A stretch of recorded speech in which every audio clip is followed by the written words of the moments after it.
आप सभी का अपने चैनल सनातन हिस्ट्री में स्वागत है। आज हम इस वीडियो में कार्तिक पूर्णिमा व्रत कथा सुनेंगे, तो चलिए शुरू करते हैं। एक पौराणिक कथा के अनुसार तारकासुर नामक एक राक्षस था। उसके 3 पुत्र थे, तारकाक्ष, कमलाक्ष और विदुनमाली। तारकासुर बहुत ही बलवान था।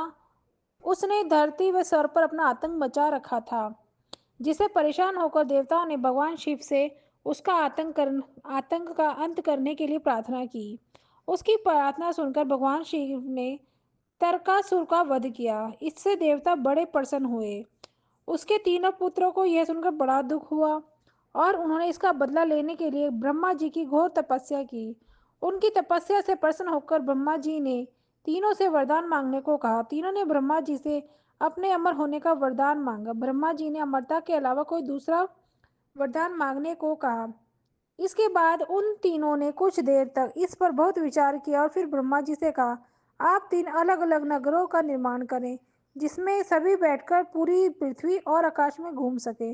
1000 साल बाद जब हम मिले तो हम तीनों के नगर मिलकर एक हो जाएं।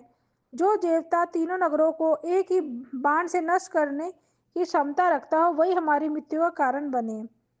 उन सबकी नज़र में यह एक असंभव कार्य था। उन्होंने उन्हें वह वरदान ब्रह्मा जी के निर्देशानुसार मय दानव ने उनके लिए तीनों नगरों की स्थापना की।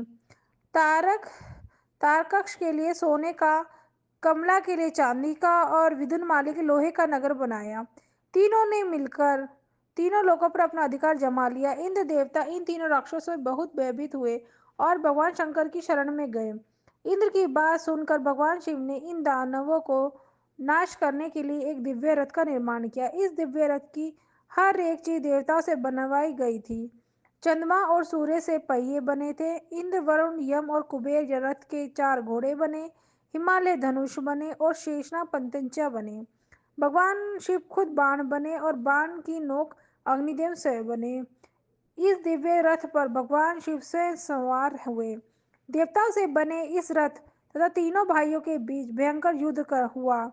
युद्ध करते समय प्रभु लीला से एक ऐसा समय आया जब तीनों रथ एक ही सीध में आ गए। जैसे ही ये तीनों रथ एक सीध में आए, उसी समय भगवान शिव ने अपने बाण छोड़े और तीनों का नाश कर दिया। इसी वध के बाद भगवान शिव की त्रिपुरारी कहा जाने लगा। जय हो विष्णु भगवान की, जय हो भोले बाबा की, जय शिव भगवान की। इसी के साथ ये कार्तिक व्रत पूर्णिमा का व्रत खत्म होता है। धन्यवाद। इसी तरह के धार्मिक वीडियो देखने के लिए हमारे चैनल को लाइक, शेयर, सब्सक्राइब करें। धन्यवाद।